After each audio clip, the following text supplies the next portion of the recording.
Yo, YouTube, what's going on? It's your boy, Abezy. We are back with another video, guys. And today, guys, as you guys can see from the title, from the thumbnail, we're doing the top 10 players of Modern Warfare right now where we're at. So we got a few week break until the next Call of Duty event. So I thought it'd be a good time to reflect on the events that we've gone through so far.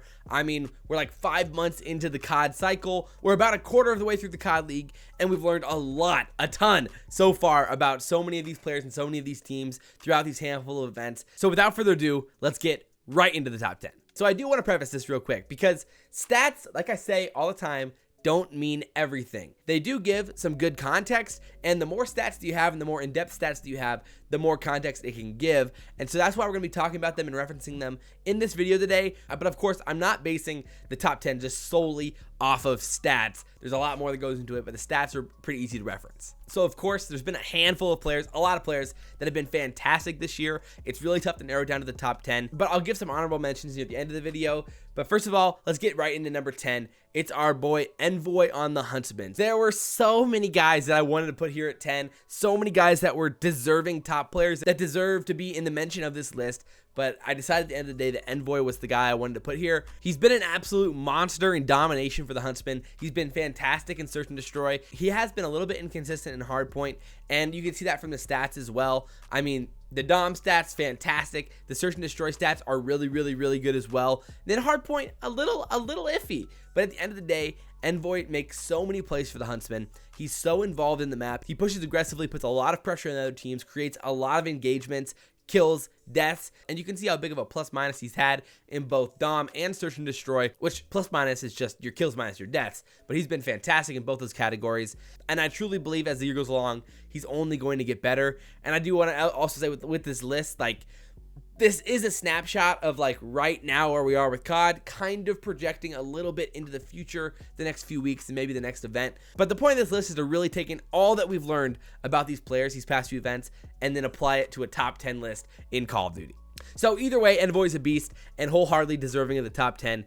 Let's move on to number 9. So this player was a really tough case considering there was so much change in the past week or the past few days with how this player is perceived, his stats, and how he's played. So I wasn't sure if it was recency bias for why I wanted to put him in the top 10 or because he's actually nasty, because let's be honest, he's been absolutely nasty the past few years, and that is Dashy at number 9. I mean, even throughout all the struggles that OpTic Gaming has had this year, he's really been good. He's been their most consistent player by far. He has a 1.1 KD right now, which is really good for, especially for a player in his situation. Of course, he's been really good in Hardpoint. We all know that.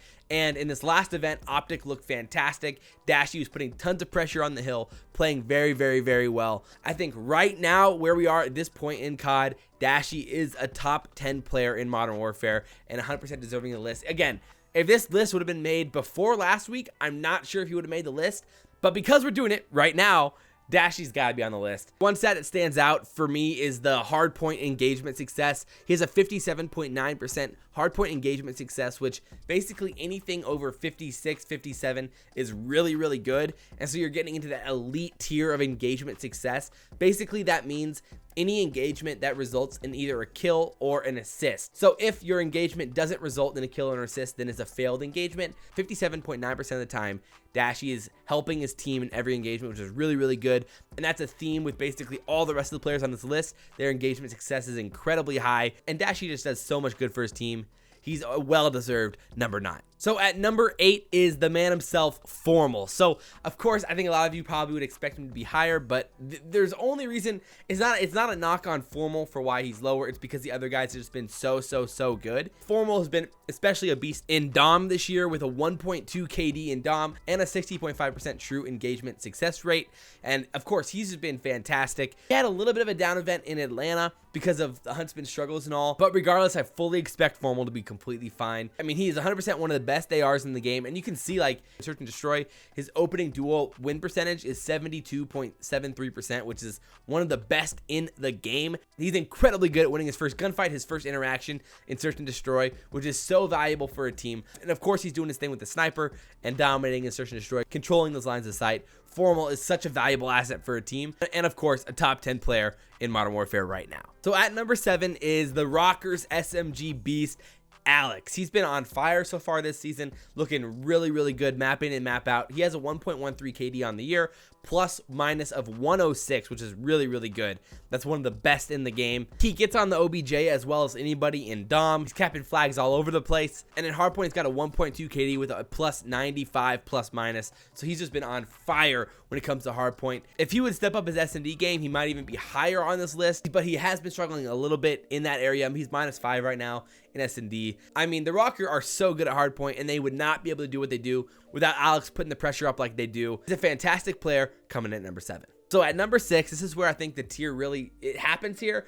There's 6 guys that really stand out this year as fantastic, dominant players so far. The first up on this list is Denz at number 6. He's been absolutely insane for Paris, locking down the map with his AR in hand. He's been playing OBJ basically as good as anybody right now. He's averaging 75.6 seconds in the hill and hardpoint while still maintaining a 1.27 KD, which is insane. That is incredibly difficult to do. And you look at his KDs and his plus minuses across the board, he's been amazing in all 3 game modes. A 1.21 insertion destroy with a 14 plus minus, and in Dom a 1.2 KD with a 33 plus minus. He has a 76.92 opening duel percentage in search and destroy and a true engagement percentage of over 58% in both hardpoint and Dom. So he's been just across the board nasty and incredibly valuable for Paris. When he's dominating, Paris is in pretty good shape. And that's what I mean by like a little bit of a tier break here, because like those stats are just so significantly better than anybody else before him.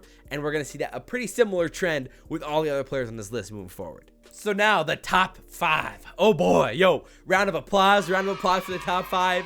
Let's go, baby. Let's get into this. So rounding out the top 5, here it is, the London absolute monster himself, Wuskins, who's been absolutely on fire. He has the highest KD in the league right now, a 1.41, which is absolutely ridiculous. I mean, again, there's an argument where you could have him higher than 5 right here, but it's just so tough with how good this top 5 is. I mean, just look at these stats. Look at how London plays. They rely on Wuskins to be an absolute slayer, lock down the map with the AR, play the power positions as good as anybody, and give them the man-up advantage throughout all game modes. So he has a 1.55 KD in hardpoint right now. Like, that actually seems impossible. He has a 139 plus minus. Like, what? That is actually a glitch. And he has the highest true engagement success rate out of anybody in hardpoint, a 63.2%.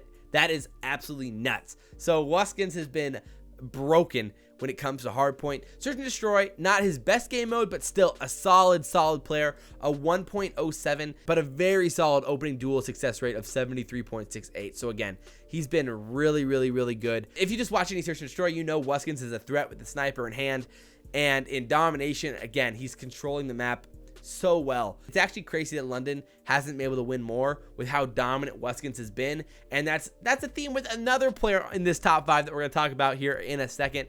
But 100%, you got to respect the play that Wuskins has been putting out, because it's been absolutely insane. He is at number 5. So at number 4, another Modern Warfare riser in the scene when it comes to being a dominant player, the Minnesota Rokkr, their man himself, GodRx, has been absolutely insane, especially this last event in LA. He was on fire, just literally frying everyone. And the stats show season long as well. He's been nuts. A 1.27 KD in hardpoint, plus 118 and plus minus as well, with over a 60% engagement success rate. Obviously, just absolutely nasty. But like, he has been insane in search and destroy. He has a 1.45 KD in search and destroy, plus 38, the highest plus minus of any player in the CoD League right now in search and destroy. And he has an opening duel win percentage of 84%. Like, what? How? Imagine that, dude. He wins 84% of his first gunfights in search and destroy. So if you're getting into a gunfight against GodRx, even if you're one of the best players in the world, you only have a 16% chance to kill this dude off the rip. That's nuts. And then you go look at his Dom stats and the gameplay and the film as well, and he's been on fire. He is the true X Factor and the FaZe kryptonite for Minnesota Rokkr. He's literally nuts. I mean, look at his Dom stats as well. 1.25 plus minus of 53, engagement success rate of over 60% as well. Obviously, he doesn't play the OBJ too much, especially in Dom, but that's totally fine when you're playing a Slayer role like he is so well. So now to the top 3, boys and girls, ladies and gentlemen. Oh my word. So we've got a FaZe member here at number 3. It's one of the young guns, of course, Cellium. He's been absolutely just whack playing for FaZe right now. He's had some crazy moments the past 2 events. He was the MVP of CDL Atlanta. He has some moments recently in CDL LA where he was the only reason why FaZe was staying in the game, absolutely frying. And Cellium has been fantastic. You look at his stats, and it shows the same story. A 1.29 KD overall, a plus minus of 159, which is just insane. I mean, look at his kills per 10 minutes in hardpoint. 29.9 kills per 10 minutes in hardpoints. He is putting up numbers, which is the highest in the CoD League. And you look at his KD in hardpoint, 1.26, plus minus 83, 59.7 in engagement success rate. So he's all over the board. In Search and Destroy, again, a 1.38 KD and a plus minus of 20. So obviously he's been playing very well in Search as well. And that shows with Atlanta. I mean, Cellium and of course another player that we're going to be talking about in a second are just so insane at this game, and they play so well on the map together. And Cellium has just been an X factor for Atlanta FaZe, and a big reason for why they're one of the best teams in the league. Then you glance at his Dom stats, and they're just incredibly impressive as well. A 1.33 KD, a plus minus of 56, and over a 62% engagement success rate. So Cellium's an absolute beast, 100% a top 3 player in the league right now. Let's move on to number 2. So I'd assume a lot of you guys know where this one's going. The top 2 players are literally incredible. There's an argument for which way these could go, and you know, maybe you have one over the other, but either way, both of them are exchangeably incredibly good. The most talented players in the CoD League. At number 2, I've got Octane. So you can glance at the stats, you can watch the maps, but Octane, I mean, it feels like a 1v5 out there sometimes for him.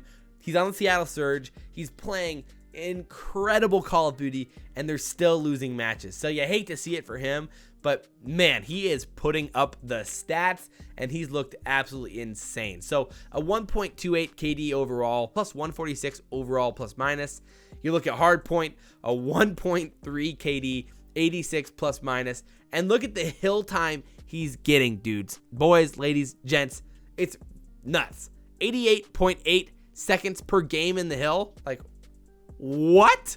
And again, over a 58% engagement success rate. Obviously, Search and Destroy hasn't been going Seattle's way, but again, man, like when it comes to Search, when your teammates are going down as fast as Seattle's, it's going to be tough to put up the stats in Search. So in this situation specifically, the stats definitely don't tell the whole story with Octane. He's a very good Search and Destroy player. Go look at the past 2 years. He's been fantastic.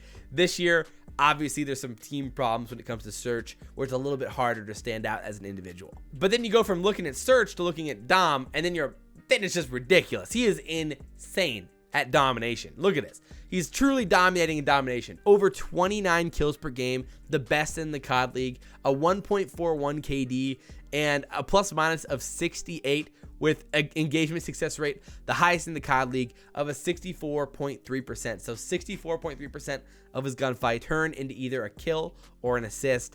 Octane is an absolute monster. Literally, sometimes he's the only reason why Seattle is still in a match. He's hanging in there, dropping 2-3 pieces near the domination points, near the hill, clutching up for the squad.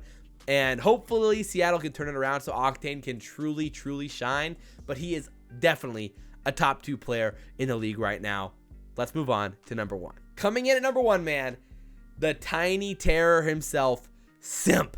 Absolutely insane. He's had a crazy year so far. Atlanta, of course, has had a crazy year, along with his teammate Cellium, who came in at number 3. He has a 1.29 KD overall, which is obviously great, a plus minus of 155. And then you look at hardpoint, a 1.22 KD, 28 kills per game, an engagement success rate of over 59%. And then you look at Search and Destroy, and this is where, you know, it's absolutely ridiculous. A 1.52 KD. That's absurd.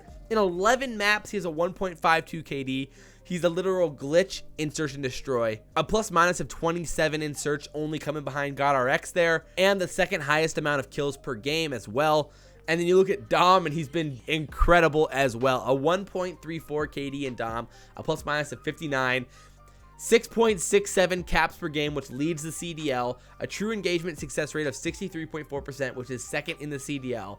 This plus minus is second in the CDL. His KD is second in the CDL. He was debatably the best player of Black Ops 4, and he's translated it perfectly into Modern Warfare. He's been absolutely, literally unfair. He's been like a rule breaker for Atlanta, and obviously one of the biggest reasons for why Atlanta is the best team in the CDL right now, even though they blew it against the Rokkr in LA. You know, you hate to see it once in a while, but again, GodRx is that phase kryptonite. But at the end of the day, that's the official top 10. There are obviously some guys who were so close, some honorable mentions, so close to getting in the top 10 that I had a really tough time deciding on, like Envoy over like Priestahh, Skies, Arcity, Scump, Slasher, like Clay. So many guys that I would have loved to put in the top 10 who are fantastic players. Definitely like top 15 players. And like Skies is one guy who like I really wanted to put in the top 10 because he's been on fire, but like the team situation, everything else. So Skies specifically, I wanted to shout out. Priestahh, of course, he plays the OBJ so well. He puts so much pressure on opposing teams. He plays fantastic in Search and Destroy, and it was hard to leave him off the list. I mean, Scump, he's been one of the best Search and Destroy players in the CoD League this year, and so it was hard to leave him off the list because his hardpoint was just a little bit too poor so far to put him inside the top 10, even though I wanted to put him inside the top 10 so badly. So Scump is a guy who, if the hardpoint picks up, he'll be right there on the fringe of the top 10 as well. So again, so many guys that I would love to see. I mean, Slasher went off in CDL LA, so if that continues, he could be a top 10 player. So you'll love to see the talent right now in the CoD League. It's so diverse. There's so many talented players that could sneak into the top 10 and even to the top 5 down the road as well. So I'll be very interested to see how this list fares and how it changes over the coming few weeks and months leading near the end of the year. And I'll definitely do another one of these at the end of the year to compare and contrast how these guys ended up. So I hope you guys enjoyed this video. If you guys did, like, comment, favorite, subscribe. I really do appreciate it. And as always, guys, I'm your boy Salvation Elite, and we'll see you next time. I'm out.